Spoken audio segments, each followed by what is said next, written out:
Welcome to Terrormouth, where the night doesn't just hold secrets, it remembers them. Story 1, the apartment that dreamed before you did. Canada. I used to laugh at the phrase, nightmare. It sounded like something you grow out of. Then I moved into Unit 3B in a small town called Tangleford, Ontario. And I learned the difference between a bad dream and something that knows your schedule.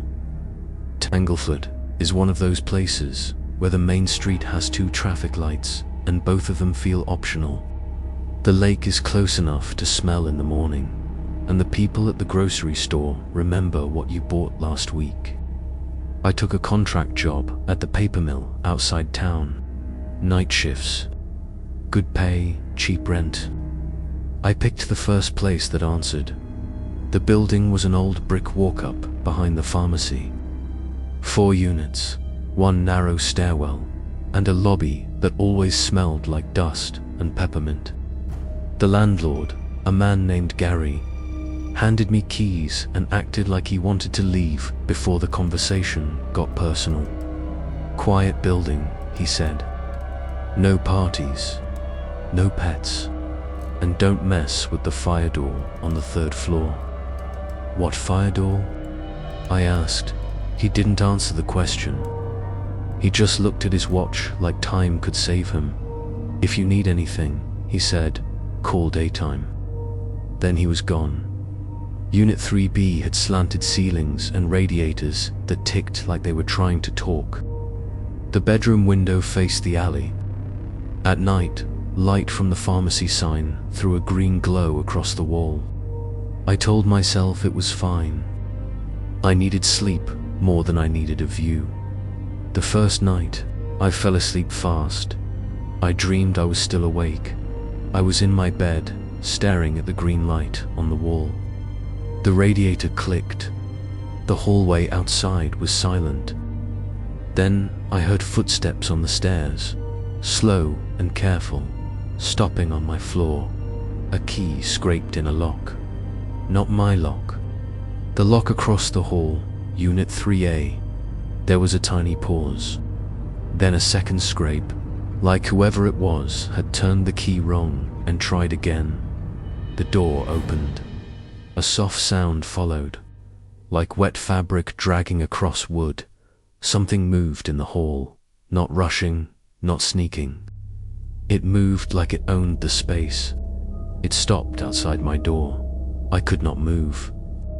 I tried to lift my hand. Nothing. I tried to roll to the side. Nothing. I could only breathe, shallow and fast, and stare at the line of light under my door. The light changed. It dimmed, as if something blocked it. Then a voice whispered from the other side, close enough to fog the air. Don't wake up yet. My eyes snapped open for real.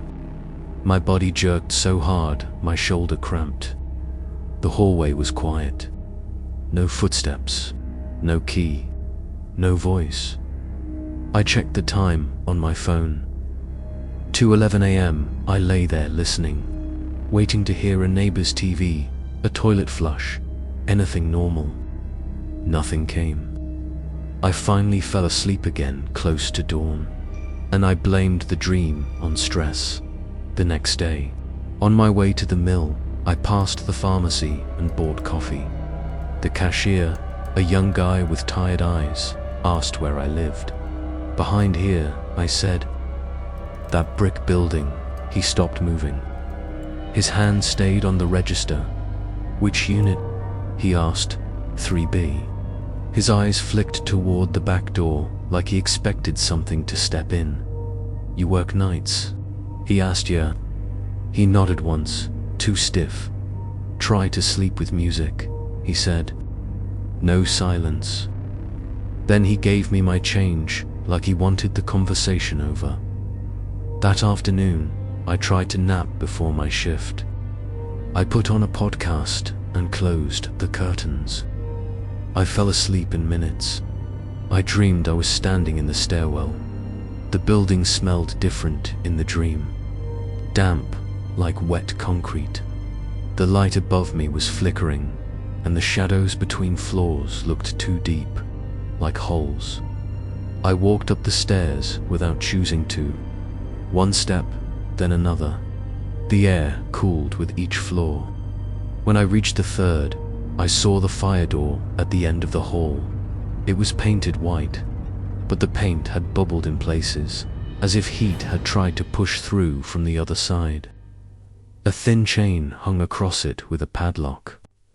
On the wall beside it was a small brass plaque, "Fire exit, alarmed, do not open." In the dream, I moved toward it anyway. My hand reached for the padlock. The metal looked old, dark with wear, but it was already open. The chain hung loose, like someone had taken it off and put it back wrong. I pushed the door. It opened without resistance. There was no stairwell behind it. There was a room, a long room, narrow like a corridor, lined with doors on both sides. The ceiling was low. The floor was covered in carpet that looked soaked, dark patches spreading like bruises. At the far end, a green light glowed, the same green as my bedroom wall. A sound came from the nearest door to my left, scratching, slow, patient scratching. I tried to back away, but my feet kept moving forward. The scratching stopped as if it noticed me. Then the door handle turned, not quickly, not aggressively, just enough to prove it could. The door opened a crack. A smell spilled out, like warm pennies and wet soil. A voice came from inside, not loud, but clear. "Wrong side of sleep," it said. "You'll learn." I woke up choking on air, heart hammering. My room was dark, curtains still closed, podcast still playing. I sat up and stared at the door, waiting for the dream to fade. Then I heard a key scrape in a lock across the hall. Unit 3A. I froze. It scraped once, then twice. Then the door across the hall opened. I did not hear footsteps. I heard that same soft drag, like wet fabric. It moved down the hallway, slow, stopping outside my door. I stared at the line of light under my door. It dimmed. Something blocked it. Then the whisper came, the same as before. "Don't wake up yet." My fingers shook as I grabbed my phone. I didn't want to call the police over a sound, but the fear was too exact to ignore. I hit the camera app and held the phone low, pointing at the gap under the door. Like that could prove anything. The light under the door blinked, like someone passed a hand in front of it. Then, from the other side, I heard a gentle tap, 1.2.3. Not a knock. More like a reminder. My phone screen went black, not dead, not dim, black, like it had been turned off by someone else. The radiator stopped ticking. The pharmacy sign outside stopped buzzing. The whole room felt airless, like time had paused. Then my bedroom door handle moved, just a small turn, just enough to prove it could. I grabbed the edge of my mattress and held on like it mattered. My mouth was dry. My tongue didn't want to work. The handle turned again, a little more, and then, from the hall, a second sound joined it. A door opening at the end of the hall. The fire door, a long, slow creak. Something had opened it from the other side. The air in my room changed. It got colder, and it smelled like lake water and rust. The handle stopped moving. The thing outside my door went still, like it was listening to something else. Then I heard a whisper that was not aimed at me. It sounded respectful, almost afraid. "It's early," it said. From far down the hall, something answered, not a voice. A sound like breath dragged across carpet. The hallway light flickered, and the line of light under my door stretched longer. as if the hall had changed shape. Then everything snapped back. The pharmacy sign buzzed again. The radiator ticked. My phone lit up like nothing had happened. 2:12 a.m., 1 minute had passed. I sat there until daylight and didn't sleep again. At 8 a.m., I went downstairs and knocked on the door of Unit 1A. An older woman opened it, chain still on. Eyes sharp, like she already knew why I was there. "I'm in 3B, I said. "Something keeps coming into the hall at night. And Unit 3A, someone's unlocking it." Her face tightened at 3A. "Nobody lives in 3A, she said. "I heard the lock," I replied. Twice I heard the door open. She looked past me toward the stairwell, then back at my face. "Did it tell you not to wake up yet?" she asked. My throat closed.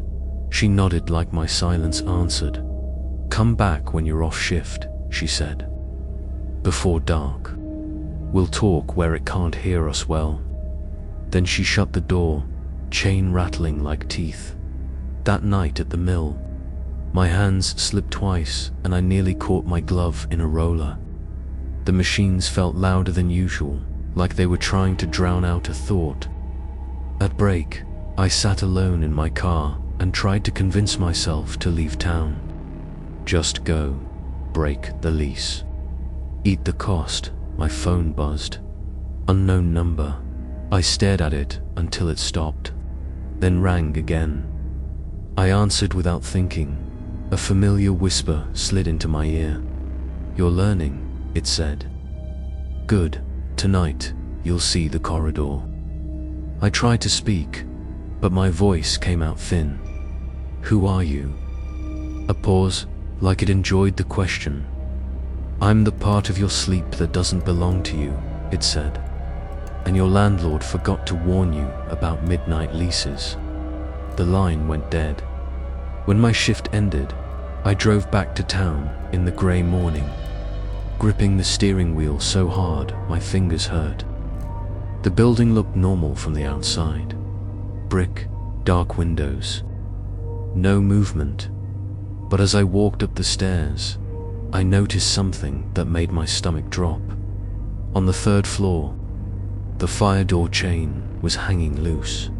The padlock was open, and on the carpet in front of it, dark, damp marks spread in a trail, leading toward my door, like something had come out, and it had been waiting for me to come home. I did not go into my apartment. I stood in the hallway, staring at the dark marks on the carpet, my brain refusing to connect them to anything real. They smelled faintly of metal and damp fabric. Not fresh, not old, like something that never dried. I backed down the stairs and sat in my car until the sun fully rose. When I finally worked up the nerve to return, the hallway was clean. No marks, no open padlock. The fire door was chained again, tight and neat, like it had never been touched. That scared me more than if the trail had still been there. I waited until afternoon and knocked on Unit 1A, like the woman told me to. She opened the door immediately this time. "No chain, you didn't sleep," she said. "No," I replied. "Good, it gets worse when you do." Her name was Margaret. She had lived in the building since it was converted into apartments in the late 1990s. Before that, it had been something else. Not a hospital, not a school, something quieter, something that required small rooms and locked doors. She made tea and spoke, without looking at me. "The corridor behind the fire door isn't a place," she said. "It's a schedule." I waited. "This building sits on a fault," she continued. "Not the kind that shakes. The kind that repeats. Some people fall asleep and dream. Some places do the same. This one dreams people." My stomach turned. "What's in Unit 3A?" I asked. Aunt Margaret finally looked at me. Everyone who stayed too long in 3B, she said. I laughed once. Sharp and ugly. That's not funny. I'm not joking. She told me about the tenants before me. A nursing student, a delivery driver, a man who worked from home and thought night shifts meant freedom. All of them complained about the same thing. Waking dreams, footsteps, the corridor. The voice. All of them eventually moved into 3A. Not physically, mentally. They stop waking up properly, Margaret said. Their bodies stay here for a bit. Long enough to sign papers. Long enough to pack. Then the apartment finishes the job. What job? It needs sleepers, she said. And you're the right kind. That night, I didn't go home. I checked into the only motel on the highway. I locked the door. I slept with the TV on. I dreamed anyway. I dreamed of the corridor. This time, I wasn't walking. I was being pulled. The carpet dragged against my skin like a tongue. Doors opened as I passed, showing rooms that looked almost like mine. Same bed, same green light, same radiator. But the people inside were wrong. They lay still, eyes open, mouths moving slightly, like they were whispering along with something I couldn't hear at the end of the corridor. The green light pulsed. The voice spoke gently. You can stop fighting, it said. You're already on the lease. I woke up screaming. My phone showed missed calls from Gary, the landlord. 5 of them, all from different numbers. I drove back to the building at dusk, shaking with anger and fear. I needed my things. I needed proof. I needed to burn that place out of my life. The stairwell smelled damp again.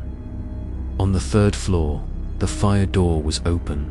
No chain, no padlock, just the corridor waiting. I did not mean to step inside. The carpet grabbed my shoe. I fell forward, and the door slammed shut behind me. The corridor felt warmer than before, alive. Doors lined the walls, some open, some closed. The scratching came from everywhere now, not desperate. Patient, I saw my door halfway down on the right, Unit 3B. The door opened, I saw myself inside. Lying on the bed, eyes open, breathing shallow. The green light washed over my face. My mouth moved slightly, practicing, double quotes, wrong side of sleep. The voice said behind me, but you can learn. I turned. It did not have a shape. It borrowed outlines, door frames, shadows. The idea of a person standing where a person should be. I don't want this, I said. You already agreed, it replied. Night shifts, silence, cheap rent. I screamed and ran. The corridor twisted. Doors slammed. Hands brushed my arms, cold and damp. I reached the fire door and shoved with everything I had. It opened. I fell into the stairwell. The building screamed. Every radiator clanged at once. Lights burst. The fire alarm wailed like it had been waiting years to speak. I ran down the stairs and out into the street as smoke poured from the 3rd floor. Fire trucks came. People gathered. Gary never showed. They said an electrical fault started it. Said the 3rd floor was a total loss. Unit 3A and 3B burned. Completely. Margaret's apartment was untouched. She moved out the next week. So did I, months later. I found a listing online, same building. New paint, new name, quiet apartments. Night shift friendly. And in the photos, if you looked closely at the 3rd floor hallway, you could see a white door at the end, chained, with the padlock already open, and somewhere inside that building, something is still waiting for the right kind of sleeper. Story 2. The Man Who Never Woke Up. Coldwater Ridge was the kind of town people forgot the moment they passed through it. Not because it was empty or abandoned, quite the opposite. It was full of tidy houses, trimmed hedges, morning routines, familiar faces that nodded politely and never lingered too long. It sat between two highways but belonged to neither, bypassed so often that even GPS systems hesitated before guiding anyone through. People who lived there said that was intentional. They didn't explain why. For decades, life in Coldwater Ridge followed a pattern so predictable it felt rehearsed. Shops closed at the same time. Lights went out street by street. By 10:30, the town was quiet enough to hear your own breathing if you stood still. Sleep came easily there, until it didn't, the first to break. The rhythm was Henry Walsh. Henry had lived in Coldwater Ridge for nearly 50 years. He was a retired mechanic with hands permanently stained by oil that never quite washed. Away widowed, childless, harmless in the way only deeply routine people are. Every morning at 5:40, he walked his dog, Baxter, along Pine Road. Every evening, he sat in his recliner and watched reruns until sleep took him gently. Predictably so when Baxter began barking outside Henry's front door at dawn, scratching, whining, refusing to move. Noticed, they knocked no answer, they broke the door down just after 8. Henry was sitting upright in his chair, exactly where he always slept. His eyes were open. His mouth was slightly parted, as if he had been about to speak. He was still warm, still breathing, but he did not respond. The television was off. The lights were off. The room smelled faintly of damp earth, like rain hitting soil after a long drought. Doctors later said it was a neurological episode, a rare one, unpreventable. Coldwater Ridge accepted that explanation because it needed to. Henry was placed in a care facility on the edge of town, hooked to machines, monitored constantly. Nurses said his eyes followed them sometimes. Others swore they didn't blink at all. He never woke up. A week later, Lena Ortiz began screaming. Lena lived 3 houses down from Henry. She worked the night shift at the Blue Lantern Diner and slept during the day. Her neighbors were used to hearing nothing from her house curtains drawn. Lights off, silence until dusk. This time was different. The screaming started just after noon. It wasn't a cry of pain. It was terror raw animal, breaking mid-sentence like she was trying to say something important and couldn't get the words out fast enough. By the time someone forced the door open, Lena was thrashing violently on her bed. Her eyes were rolled back. Her hands clawed at the sheets as if she were drowning in them. "Wake up," she kept sobbing. "Please, please, let me wake up." When she finally came to, she looked around the room like she'd never seen it before.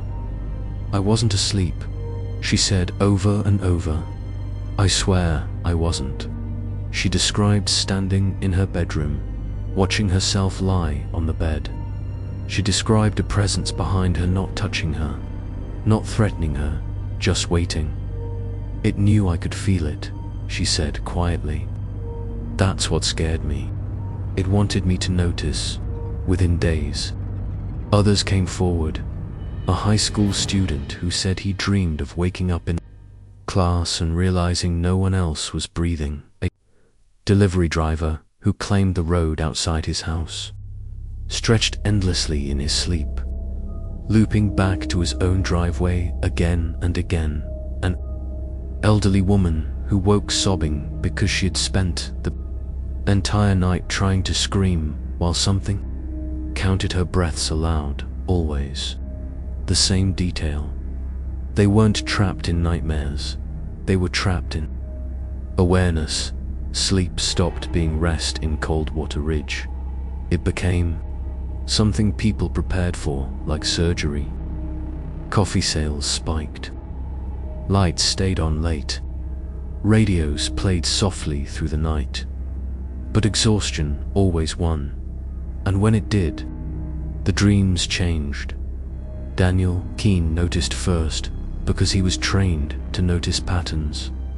He taught history at Coldwater Ridge High School, a job that required him to pretend the past mattered while watching students who couldn't wait to leave town. Daniel had grown up there himself, left briefly for college, then returned when his father fell ill. He told himself it was temporary. It never was. While preparing a lesson on local history, Daniel found something strange in the town archives. A gap. 43 years earlier, there was a cluster of obituaries short, vague, strangely worded. No causes of death listed. No follow-up articles. No memorials. Then nothing. As if someone had taken a knife and cleanly cut a year out of the town's memory. Daniel asked around. Most people didn't remember anything unusual. Some changed the subject. A few became visibly uncomfortable, so he asked his grandmother. She lived alone, in the house Daniel had grown up in. Her world reduced to a few rooms and the memories she kept carefully arranged. When he mentioned the nightmares, she froze. Then she locked the door. "We don't talk about that," she said. Daniel pressed gently. Her hands trembled. "We thought we buried it," she whispered. "We thought time would finish what it started." "What is it?" Daniel asked. She shook her head slowly. Not what, when, that night.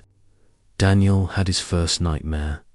It started normally darkness, weightlessness, the feeling of drifting. Then awareness snapped into place. He was lying in his bed. He could feel the sheets beneath him, the pillow under his head, his breathing slow, steady, unguarded, but he couldn't move. And he knew, with sudden certainty, that he was not alone. The mattress dipped beside him. A presence settled there, not heavy, not light, just undeniable. The room smelled like wet soil. A voice spoke, not into his ears, but directly into his chest. "You wake too easily." Daniel forced his eyes open. He was standing, not physically. His body still lay frozen on the bed, but his awareness had stepped somewhere else. He stood in the corner of the room, watching himself sleep. The thing beside the bed had no fixed shape. It flickered, shifting proportions, like it was testing different versions of itself. Sometimes tall, sometimes crouched, always wrong. "You remember us," it said. Not accusing, observing. Images flooded Daniel's mind, faces he didn't recognize.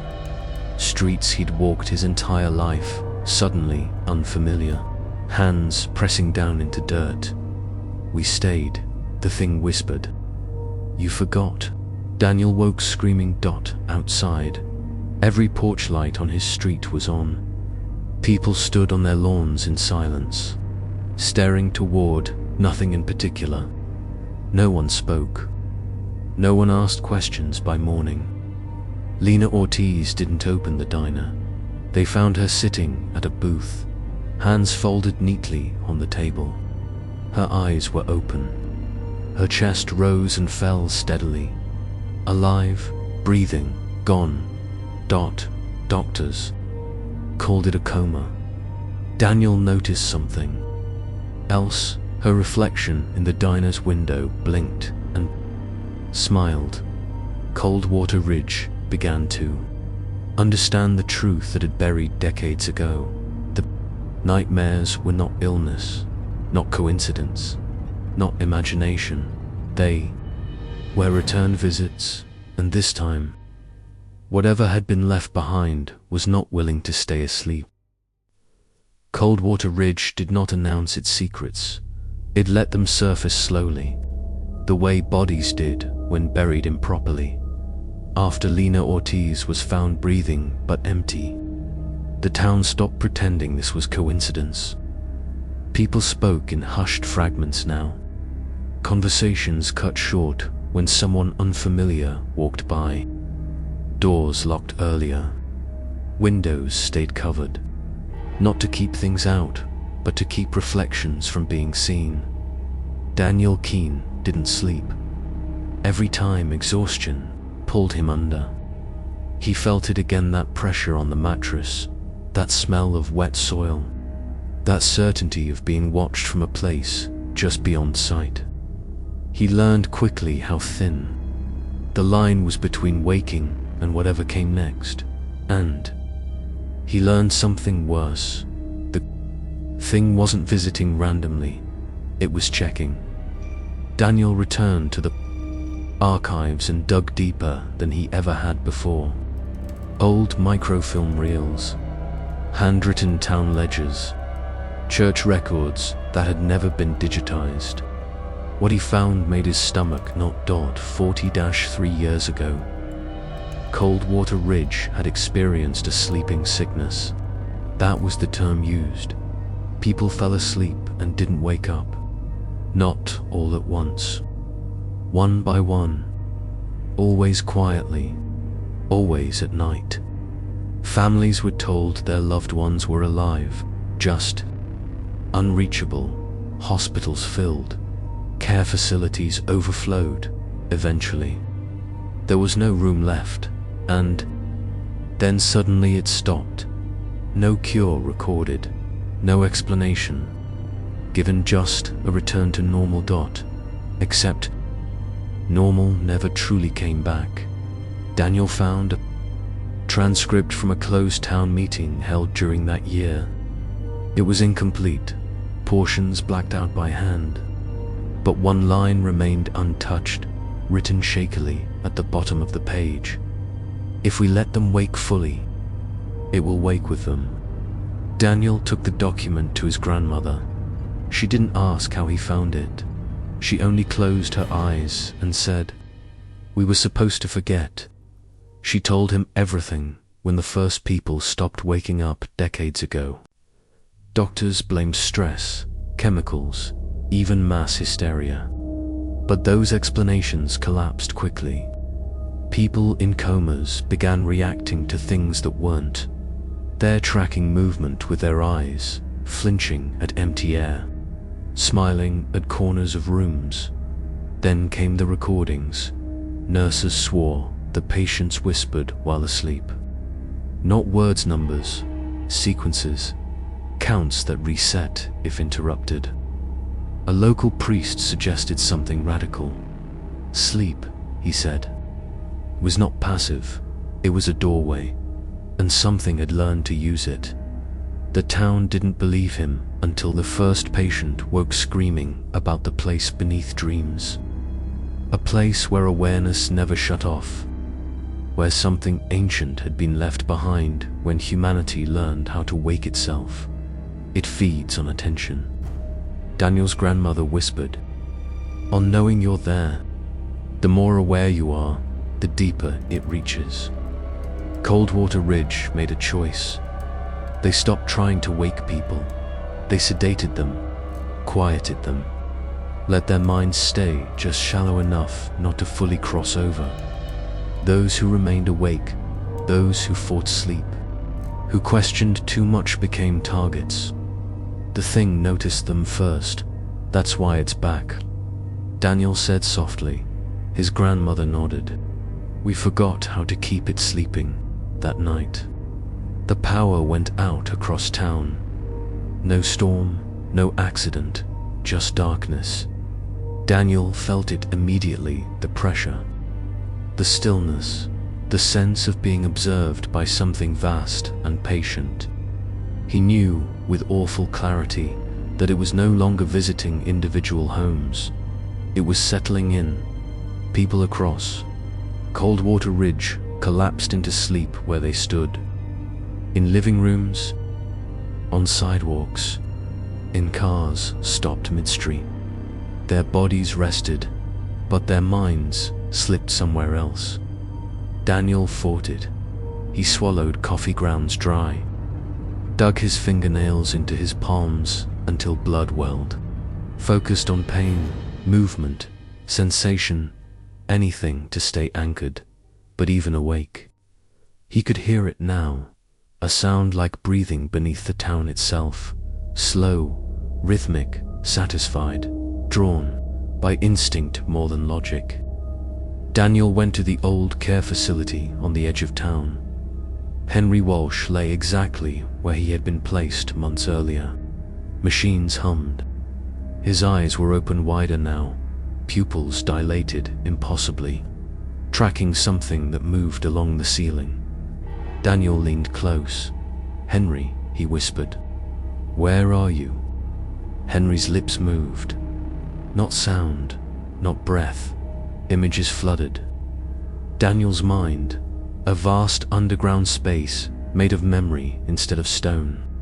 Endless figures standing upright but unresponsive, eyes open, minds trapped in a permanent moment of realization. And at the center of it all something enormous, folded into itself, wrapped in half-formed human thoughts like insulation. It remembers being forgotten, a voice echoed, and it hates it. The facility shook, walls cracked. Lights flickered back on, then off again. Across town, people screamed in there, sleep screams that echoed through streets, without mouths to make them. Daniel understood then, the thing wasn't punishing Coldwater Ridge, it was reclaiming it. He climbed onto Henry's bed and did the one thing the town had never dared. He forced Henry awake. Machines wailed. Alarms screamed. Henry's body convulsed violently as awareness surged back into him like a flood breaking through a dam. The sound that came from Henry's mouth was not human, it was vast. The ground beneath Coldwater Ridge split open. Every sleeping person woke, screaming at once, and then silence. Morning came.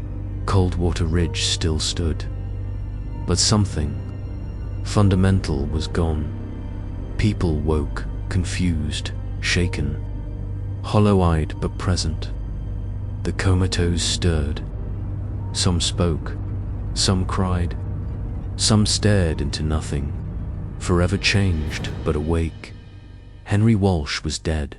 So was Daniel Keene. They never found his body, just his shoes, left neatly beside the bed. Years later, Coldwater Ridge appears normal again to passing travelers. Brighter, even. Lighter, but no one there sleeps deeply. Anymore, they wake often. They dream lightly. They avoid silence, because sometimes, just before dawn, when the town is quiet and the mind drifts too close to rest, people hear footsteps beneath the ground, and a voice familiar, human, tired whispering upward through the soil. Don't go all the way under. It knows when you do. Story 3. The boy who kept waking someone else. Town of Ashmore prided itself on being quiet. Not peaceful, not safe. Quiet. It sat far enough from the nearest city that cell service faded on the final stretch of road, but close enough that people still passed through without stopping. Most didn't notice Ashmore at all. Those who did often described it the same way later, using words they hadn't planned to use. Muted, flat, like it was holding its breath. No one in Ashmore stayed out late unless they had to. Porch lights clicked off early. Curtains were drawn before dark. By midnight, the town was silent enough that a single footstep echoed. That was how it had always been, until Noah Keller started waking up tired. Noah was 14. thin, quiet, and painfully observant. He lived with his mother in a narrow house near the edge of town, where the trees grew too close to the windows and the shadows lingered long after sunset. His father had left years earlier. No fight, no explanation, just an empty driveway and a silence that never quite faded at first. Noah thought the exhaustion was normal. School, growth, stress. But then came the dreams, or rather the lack of them. Noah stopped dreaming entirely instead. He woke each morning with memories that didn't belong to him the first time. He woke knowing how it felt to drown. Not the panic, he'd never been afraid of water, but the pressure, the way lungs burned, the way the body fought long after the mind accepted what was happening. He sat up in bed gasping, hands clutching his chest, heart pounding as if it remembered the struggle. Later that day, Ashmore's volunteer fire department pulled a car from the river. The driver had been missing for 2 days. Noah didn't tell anyone. The second time, he woke with a taste of blood in his mouth and a sharp ache in his left shoulder. He spent the morning cradling his arm without knowing why. By afternoon, a man named Walter Price collapsed at the hardware store, clutching his shoulder, screaming that something was tearing him apart from the inside. Heart attack. They said Ashmore accepted that explanation because it always did. But Noah began to notice the pattern. Every morning he awoke exhausted. Something terrible happened to someone else by nightfall. And the worse the exhaustion, the worse the outcome. He tried everything to stay awake. Coffee, cold showers, keeping the lights on. But sleep always came. And when it did, Noah felt himself shift, not dreaming, moving the third night. He became aware during it. He wasn't in his bed. He was standing in a narrow hallway that smelled faintly of dust and old paint. The walls were lined with closed doors, stretching farther than they should have, bending slightly as if space itself grew tired of staying straight.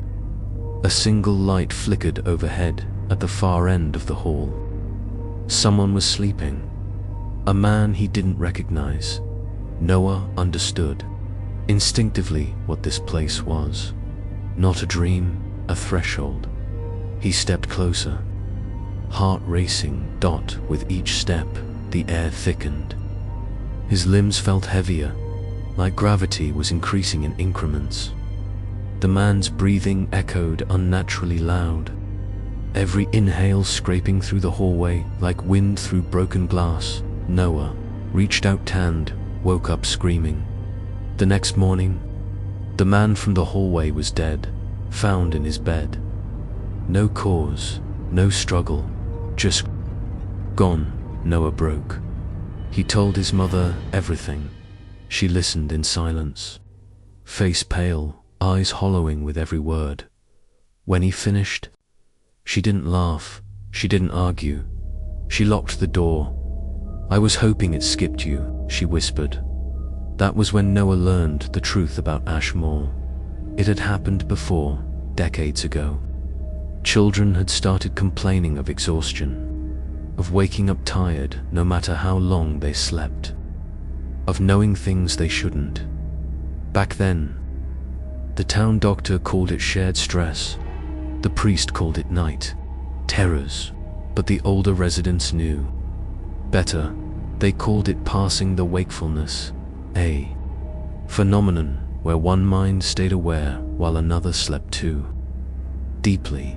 Someone had to remain conscious on the other side. Someone always paid for it. The town had survived by keeping it quiet, by letting it run its course, by ensuring the ones affected were manageable: children, loners, people who wouldn't be believed. Noah realized something then that made his blood run cold. This wasn't random, it was choosing him that night. Noah refused to sleep. He sat on his bed until dawn, nails digging into his palms, vision blurring, head pounding. He listened to the town breathe around him, pipes knocking, distant wind, the low hum beneath it all. At 4:11 a.m., he blinked just once and found himself standing in the hallway again. This time, there were more doors open. Inside them, people slept, dozens, hundreds, Ashmore, every resident, dreaming peacefully, unaware, and something else moved in the dark between the doors. Tall, slow, careful. It stopped when it noticed Noah. Its shape was wronged, monstrous. Not human, just unfinished, like something that had never learned how to exist properly. "You're early," it said. Its voice was not sound, it was pressure. "What are you?" Noah asked, trembling. The thing tilted its head. "I am what stays awake," it replied, "when no one else can." It stepped closer, and now, so are you. Noah felt the weight of every sleeping mind press against him at once. Their dreams brushed past him, harmless, oblivious, and beneath it all, he felt something else, hunger, because whatever lived in Ashmore did not kill people directly. It wore them down one night at a time, and Noah Keller was no longer just waking up tired. He was becoming the thing that decided who didn't wake up at all. Noah woke screaming, not in his bed, not in the hallway. He woke on the floor of his bedroom, curled tightly on his side, nails broken, palms bleeding. Morning light filtered through the curtains, pale and weak, like it was struggling to reach the room. His mother stood over him, eyes red, face drawn tight with fear. "You were talking all night," she whispered. "Not dreaming, talking." Noah tried to sit up. His body felt heavier than it ever had, as if gravity had learned his shape and decided to keep him pinned to it. "What did I say?" he asked. She hesitated. "Names." His stomach dropped. "Whose?" She swallowed. "Everyone's." Across Ashmore, the town woke differently that morning. People stirred slowly, confused, drained, moving through routines like they were underwater. Some forgot where they were going halfway through a sentence. Others stared at their hands for long moments, as if unsure they belonged to them.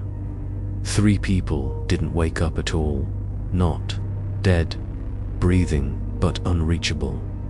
The town gathered by noon. They didn't call it a meeting. They never did. People simply drifted toward the old community hall, the way animals instinctively move uphill when the ground begins to flood. Noah felt it as he entered the shift. The pressure, the way the air bent slightly around him, like the town itself was aware he had arrived. Eyes followed him, not accusing, expectant. An old man named Caleb Rourke spoke first. He leaned heavily on a cane, knuckles white, voice trembling with age and something older. "It's him," Caleb said. "It's always one." Murmurs rippled through the room. Noah's mother stepped in front of him instinctively, but Noah gently moved past her. "What do you mean?" Noah asked, though a part of him already knew. Caleb's eyes softened. "We hoped it wouldn't choose a child this time." They told him everything. Ashmore wasn't a town, it was a buffer. Decades ago, something had been discovered beneath the land, not buried, not summoned. A place where awareness pooled when the human mind let go, where sleep left a residue. Something lived there, something that could not dream on its own. It needed a witness, every generation. One person became the anchorsome one who stayed aware while others slept. Someone who absorbed the strain of everyone else's unconsciousness. so the rest could live normally. That person burned out, fast or slow. Ashmore existed to contain that cost. You don't kill people, Noah said quietly. Caleb nodded. No. You just decide who keeps going. Noah staggered back. That thing, Noah whispered. The one in the hallway. It said it was what stays awake. Caleb closed his eyes. It lies. It's what use is the one who does. That night, Noah didn't fight sleep. He prepared. He lay on his bed, eyes open, breathing slow, accepting the pull when it came. The moment awareness slipped, he was there standing in the endless hallway. But this time, the doors were shaking. People inside them stirred, restless, aware something was wrong. The thing moved between them faster now, its shape less stable, flickering like a failing signal. You are breaking the balance, it said when it saw Noah. No, Noah replied, his voice steadier than he felt. I'm seeing it. He walked past it. The pressure increased with every step, but Noah forced himself forward, toward the far end of the hallway, toward the place no one had ever gone. Behind the last door was not a sleeping person. It was a mirror, and in it, Noah saw every anchor before him.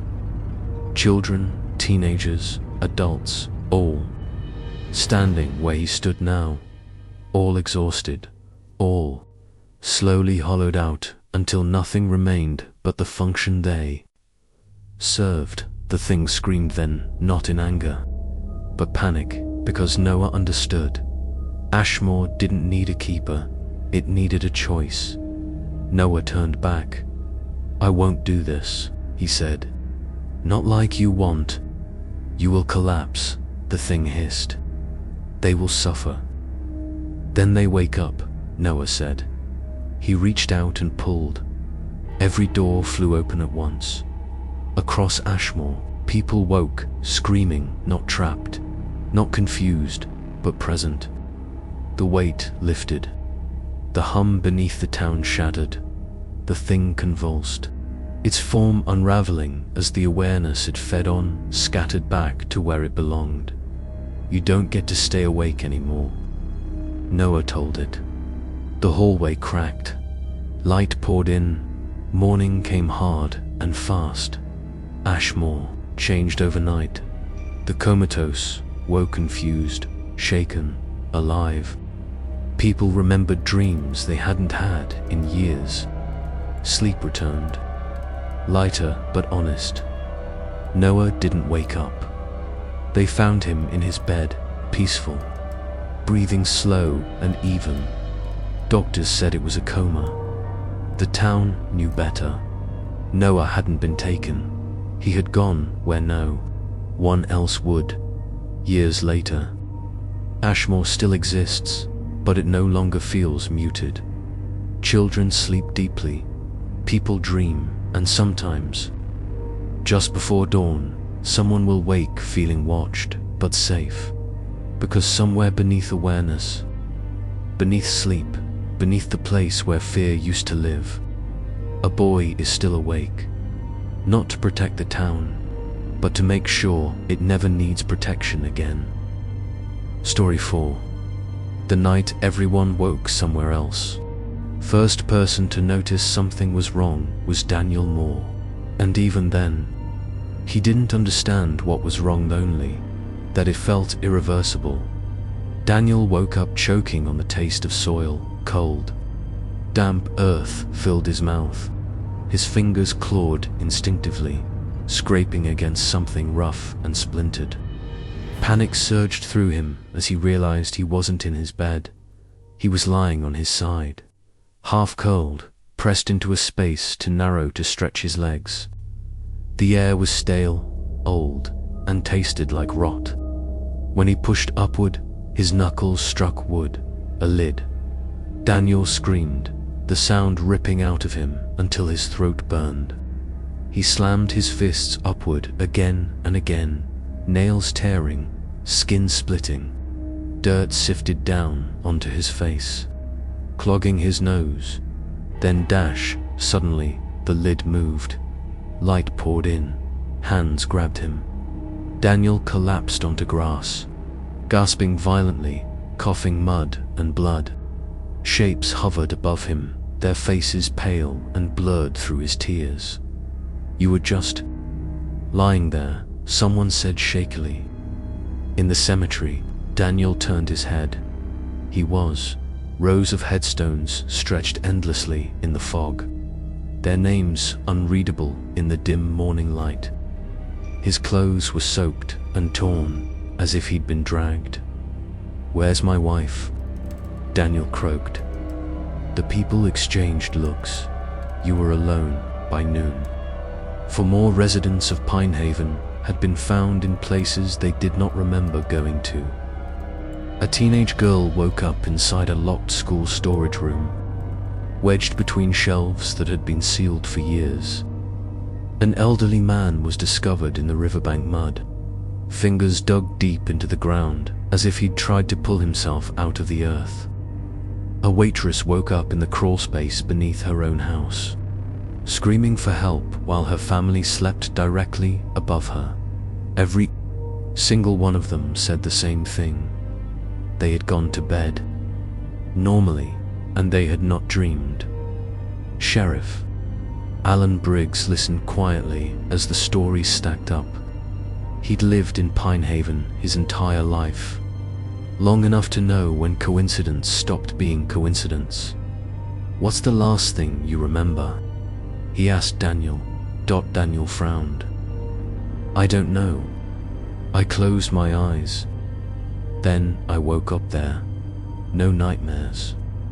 Daniel shook his head slowly. It was blank, like sleep didn't happen. By nightfall, the town was uneasy. Parents kept their children awake with television and lights.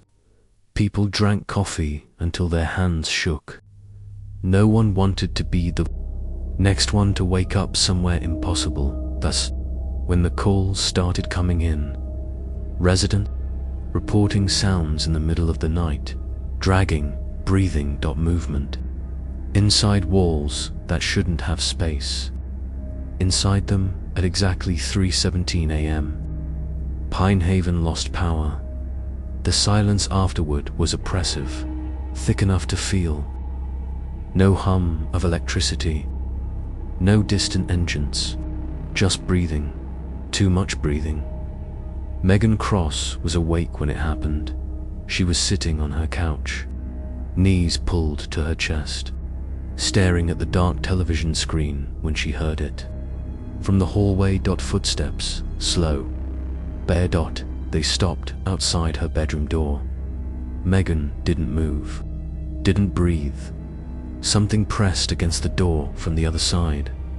Then her own voice spoke. "Megan, wake up." Her heart slammed violently against her ribs. Tears streamed down her face as she shook her head, silently begging herself not to answer. The doorknob turned. The door creaked open. The hallway was empty, but her bed was gone. The mattress, the frame, the blankets, all missing. Only a deep, human-shaped indentation remained on the carpet, as if someone had slept there for years. Across town, others weren't so lucky. People vanished from their beds entirely. No signs of forced entry. No footprints. No screams. Just empty rooms and rumpled sheets. By morning, Pinehaven looked wrong.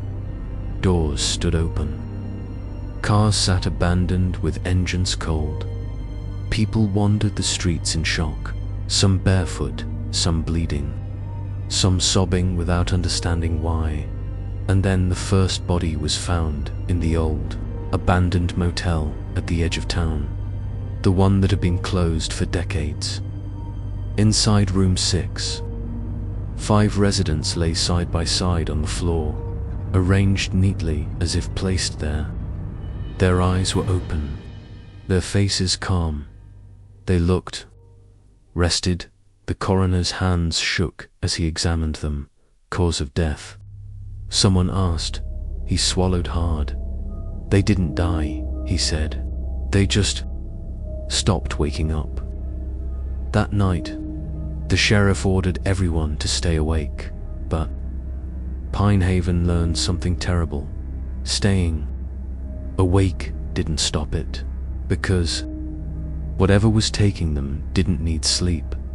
It only needed permission, and Pinehaven had already given it tears ago when they stopped questioning why some nights felt shorter than others, when they accepted missing time, when they ignored the beds that felt warm even after no one had been in them. As the sun set again, the town realized the truth too late. They weren't being taken from their beds, they were being returned to where they had always belonged. By the third night, Pinehaven stopped pretending it was still a town. It had become a waiting room. People gathered wherever there was light, parking lots, the school gym, the church basement. They sat shoulder to shoulder, afraid to be alone, afraid to close their eyes, afraid to acknowledge the empty spaces where neighbors used to be. No one slept, and yet, every morning, more beds were empty. Sheriff Briggs hadn't gone home since the first night. He sat at his desk, eyes bloodshot, staring at the map of Pinehaven pinned to the wall. Red markers showed where people had been found. Blue markers marked where others had vanished. The pattern was undeniable. Every location formed a circle, centered on the old motel, the Pine Rest Motor Lodge, a place no one talked about anymore. Why that place? Deputy Harris asked quietly. Briggs rubbed his face. Because it's not abandoned. They drove out just before dawn. Fog hugged the road thickly, swallowing the headlights. The motel appeared suddenly, as if it had been waiting to be noticed, its flickering sign buzzing weakly. The word rest missing 2 letters. Pine_Tether air felt wrong the moment they stepped out of the cruiser. Too still, too warm for early morning. Briggs felt a strange pressure behind his eyes, like he'd just woken from a dream he couldn't remember. Inside, the lobby smelled like old sheets and disinfectant. The guest book lay open on the counter. Names filled every page, some crossed out, some rewritten, some repeated again and again. Briggs froze when he saw his own name, written dozens of times. Each entry dated differently, going back decades. This isn't possible, Harris whispered. A noise echoed from the hallway, dragging. Slow footsteps, the same sound everyone had described. The door to room 6 was open. Inside, the beds were neatly made, but the walls, they were covered in impressions, human-shaped dents, as if people had slept inside the walls themselves. Arms, legs, faces pressed outward beneath peeling wallpaper, breathing. Briggs staggered back as one of the shapes shifted. Eyes opened in the while they were calm. Content. You came back. Dozens of voices murmured at once. Briggs stumbled, clutching his head as memories slammed into him violently. Nights waking up, exhausted without reason. Dreams that ended abruptly. The feeling of being watched while half asleep. He remembered now. Everyone. Did Pinehaven had always been wrong? The town was built around the motel, not the other way around. Years ago, before anyone alive could remember, the Pine Rest had been a place where travelers came to recover. Not from illness, from exhaustion, from grief, from despair, from living too much. People checked in and never checked out. And instead of leaving, they settled. The motel didn't let people go. It let them rest forever. Over time, the town learned how to coexist with it. People were born, grew old, and slept in knowingly, offering pieces of themselves back to the place that owned them. The motel didn't steal, it reclaimed. Outside, screaming erupted from town. Harris grabbed his radio, but it only hissed with breathing, not static breathing. The ground trembled as Pinehaven began to change. Houses sagged, streets cracked, beds across town sank downward, floors softening like wet earth. People screamed as mattresses folded inward, dragging them down slowly, gently, not violently, lovingly. Back at the motel, room 6 began to fill. Residents walked in calmly, eyes glassy, smiles faint. They lay down on the floor, on each other, against the walls wherever there was space. Briggs tried to pull one woman back. She looked at him peacefully. "I'm tired," she said. "Aren't you?" The walls pulsed. The motel was waking fully for the first time in decades. Beds formed where none had been before. Sheets grew from the floor like skin. Pillows breathed. Harris collapsed, clutching his head. "I remember dying," he whispered. "I died years ago." Briggs looked at his hands. They were translucent.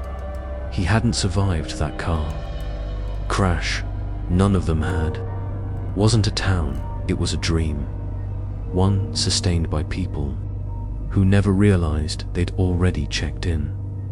The sun rose, but it didn't reach the motel, or the town. Travelers passed the area later that day and saw nothing but forest. No road, no buildings, just a sign half buried in the dirt. Pine Resno VACN, somewhere beneath the earth. Thousands slept, not dead, not alive, finally awake. Story 5. The night the dreams walked. Town of Graymore was the kind of place people forgot they had passed through. It sat between two highways that never quite touched it, surrounded by flat land and dying trees that leaned inward as if listening. The town had one school, one diner, one church, and a population sign that hadn't changed in 20 years. No factories, no tourist attractions, no reason to stop, and yet, people did. They always felt tired when they arrived. No one remembered exactly when the nightmares began. Later, that would be the most frightening part. It wasn't a single night. There was no scream that woke the whole town. No shared moment of terror everyone could point to and say, that was the beginning. It crept in quietly, like fog under a door. The first to notice was Martha Hensley, a retired schoolteacher who had lived in Graymore for over 40 years. She woke one morning convinced she hadn't slept at all. Her body ached, her mouth tasted of iron, and her sheets were twisted as if she had been fighting something all night. When her neighbor asked if she was feeling all right, Martha said something strange. "I was awake," she whispered, "but I was dreaming." No one thought much of it. People in Graymore were always tired. Then others began saying the same thing. A mechanic named Joel claimed he watched himself sleep from the corner of his bedroom. A teenage girl said her dreams continued after she woke up, bleeding into the hallway, the kitchen, the classroom at school. A farmer insisted he spent the entire night walking through his childhood home, even though it had burned down 30 years earlier. They all used the same words. I couldn't wake up. It felt more real than real. It followed me. Within 2 weeks, nearly half the town reported severe sleep disturbances. The clinic prescribed pills, The pastor spoke about stress and modern life. People bought blackout curtains and white noise machines. Nothing worked, because the nightmares were not happening in sleep. They were happening through it. Every night, at exactly 2:17 a.m., the town fell into a silence so deep it felt unnatural. No insects, no wind, no distant engines. Even babies stopped crying. Those awake during that moment described the same sensation: pressure behind the eyes, a sudden heaviness in the chest, and the overwhelming certainty that something had just arrived. Those asleep went somewhere else. They dreamed of Greymore, but not as it was. In the dreams, the town was slightly wrong. Streets stretched too long. Houses stood closer together. Windows appeared where there shouldn't be any. Doors led to rooms no one remembered building, and the people were all there. Everyone who slept in Greymore dreamed of the same place. They just didn't know it yet. The first proof came from Ethan Rowe, a college student home for winter break. He woke screaming, drenched in sweat, and ran straight to the sheriff's office barefoot. "I was in the diner," he kept saying. "You were there. You all were there." The sheriff dismissed it as a panic attack till 3 other residents came in later that day describing the same dream. Same diner, same cracked booth. Same smell of burnt coffee. Same man sitting in the corner booth, watching them. No one could describe his face, only that he felt familiar. As nights passed, the dreams became harder to escape. People woke with dirt under their fingernails.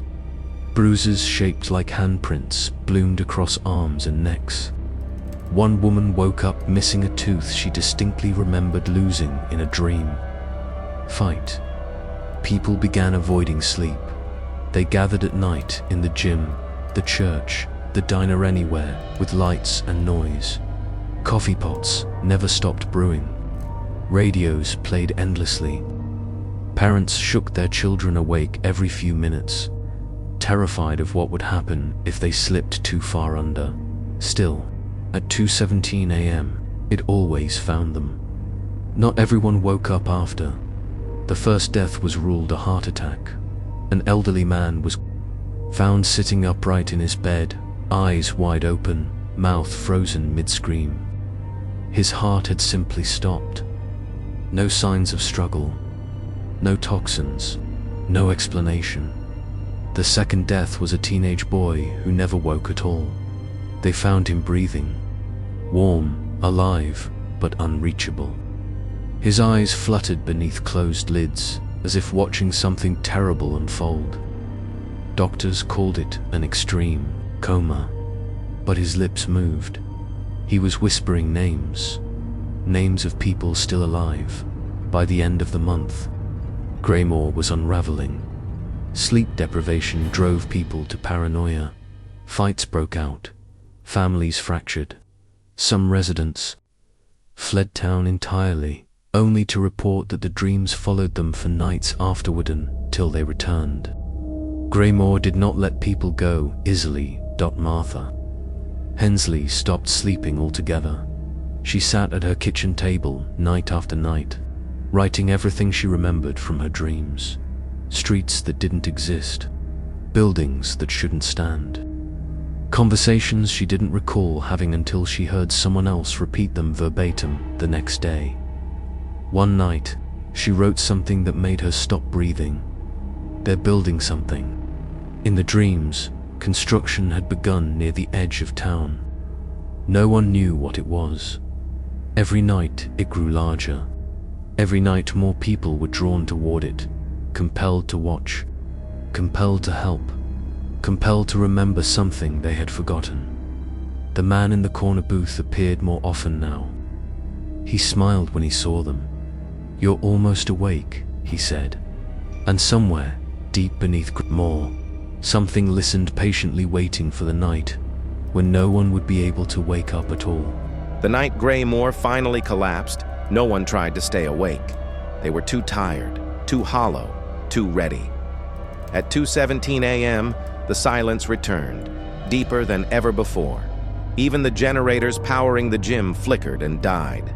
Radios cut to static and then to nothing at all. The town did not sleep. It fell. Everyone dreamed at once. This time there was no confusion, no fragments, no broken scenes. They arrived together.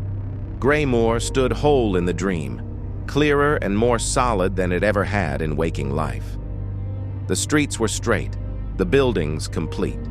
The sky hung low and colorless, like the inside of a skull. And at the edge of town stood the structure Martha had been watching grow. It was finished now, a massive building made of mismatched architecture. School bricks, church stone, diner windows, residential siding, all fused together as if the town itself had been pulled apart and rebuilt into something else, something purposeful. People gathered before it instinctively, standing shoulder to shoulder. No one spoke. They didn't need to. The knowledge moved through them without words. This was why they dreamed. This was why they couldn't wake up. The man from the diner stepped forward. For the first time, they could see his face clearly. It was all of theirs. Not copied, shared. Every expression he wore belonged to someone in the crowd. Every blink echoed memories that weren't his alone. "You remember now," he said, voice layered with hundreds of others. "You asked for rest." Images flooded their minds. Graymore, decades ago. A town collapsing under exhaustion, poverty, grief. Generations working themselves numb. Lives grinding down into repetition and despair. They had prayed, not to God, to sleep, to forget, to be free of dreaming. And something answered. It offered a simple exchange. "Give us your dreams. We'll give you rest." They didn't understand what dreams really were. They signed the agreement anyway. The building before them was not a place of worship or punishment. It was a reservoir. Dreams were not illusions. They were where memory, identity, and future possibility were formed. By surrendering them, the people of Graymore had surrendered their ability to change, to leave, to imagine anything beyond survival. They lived long, quiet lives afterward, empty but stable, until the reservoir filled. The man spread his arms. "We've been full for years," he said gently. "Now we overflow." The doors opened. Inside, the building was endless. Hallways made of bedrooms, classrooms, kitchens, memories looping into one another. Every dream Graymore had ever surrendered lived there, stacked and compressed, pressing outward. And now it needed new space. One by one, people were pulled forward, not dragged. They walked willingly. As each person crossed the threshold, their body in the real world reacted. Hearts slowed, breathing softened. Some died peacefully in their beds. Others slipped into comas. A few simply vanished, leaving behind clothes and warmth and nothing else. Martha stood at the front. She understood what had to be done. Someone had to remain awake, not wake up, awake inside. She stepped forward before the man could stop her. "I remember everything," she said. "I didn't give my dreams." The building shuddered. "You stayed awake," the man said quietly. "You were never meant to." Martha smiled sadly. "Neither were you." She walked past him into the heart of the structure, not to sleep, but to observe, to witness, to hold the dreams that had been stolen and refuse to let them dissolve. The building screamed. In the real world, every clock in Graymore stopped at 2:17 a.m. Then started again. Morning came. The town looked normal, too normal. People woke up refreshed for the first time in years. No nightmares, no fear, no memory of the previous night's terror. Except one thing. Martha Hensley's house was empty. Inside the old school on the edge of town, a new room appeared overnight. A classroom, lights on, chalkboard filled. And sometimes, when residents passed by late at night, They swore they could hear someone teaching softly, reminding something unseen how to dream without devouring. Graymore no longer suffers nightmares, because the town itself is asleep, and somewhere beneath it all, Martha stays awake, holding the dreams back, waiting, because reservoirs always fill again. Story 6, The House That Never Finished Sleeping. The town of Ravens Creek was built around a mistake. That was the phrase people used when they tried to explain why it felt wrong. Not cursed, not haunted, just wrong in a way that made your bones feel slightly out of place. Ravens Creek sat deep in the northern countryside, wrapped in forest so dense the trees swallowed daylight even at noon. The roads leading in curved unnecessarily, bending away from straight lines like they were trying not to arrive. GPS signals weakened miles before town. Cell phones dropped calls without warning. People who passed through felt an urge to keep driving, though they rarely remembered why. The town had fewer than 1,000 residents, one grocery store, one diner, one church, and a stretch of abandoned houses on the eastern edge, known as Sleepers Row. No one lived there anymore, not because they couldn't, because they wouldn't. Caleb Morris returned to Ravens Creek after his father died.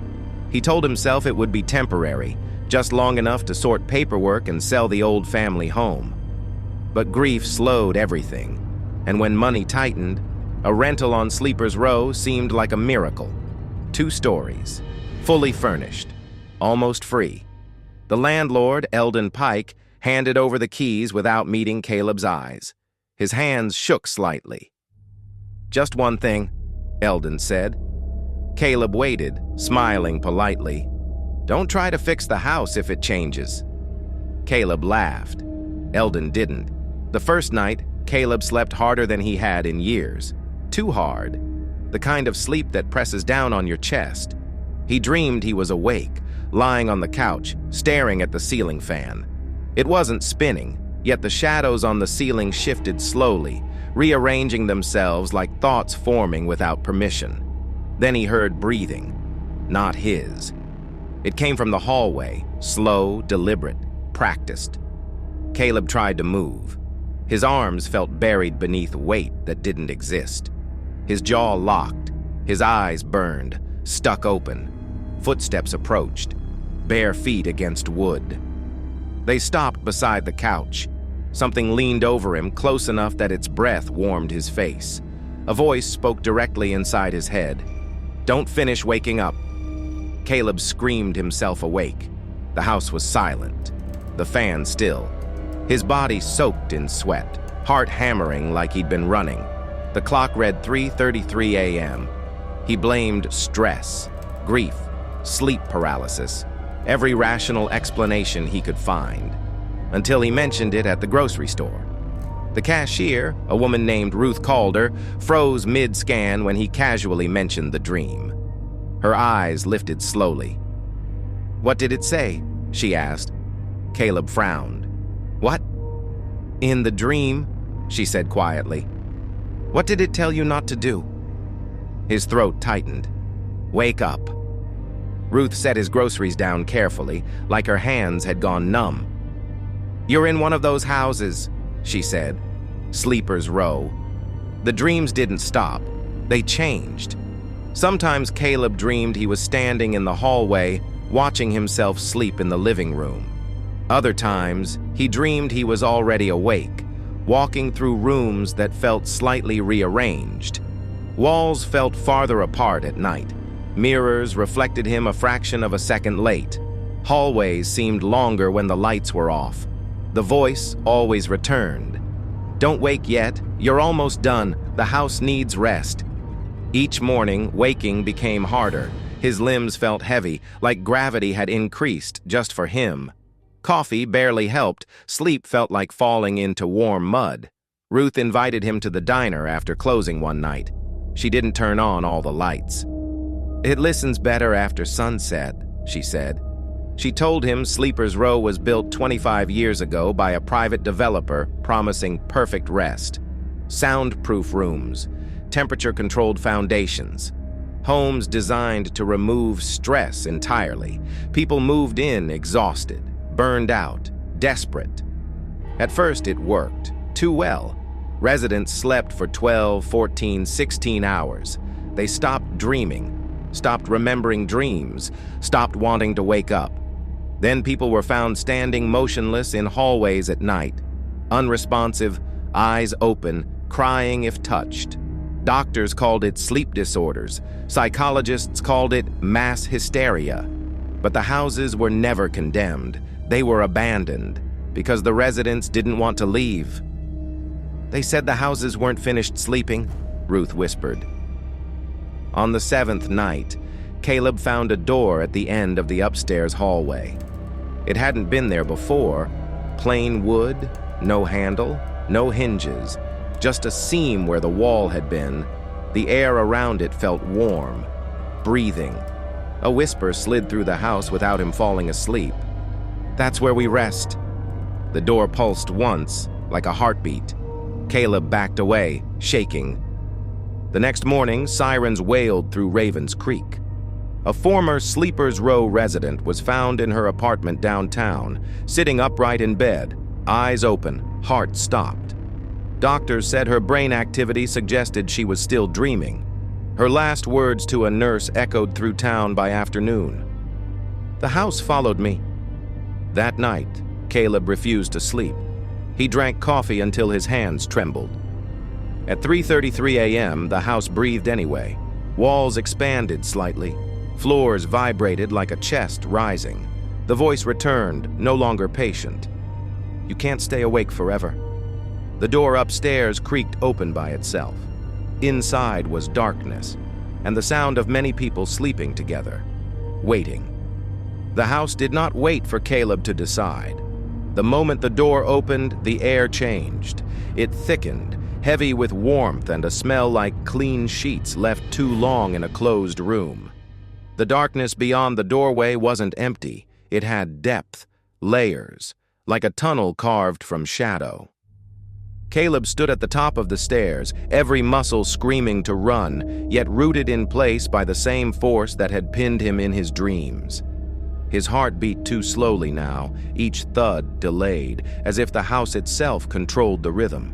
From inside the room came breathing, dozens of breaths, hundreds, all slow, all perfectly synchronized. "You don't need to be afraid," the voice said, no longer whispering. It came from everywhere, walls, floor, ceiling, inside his skull.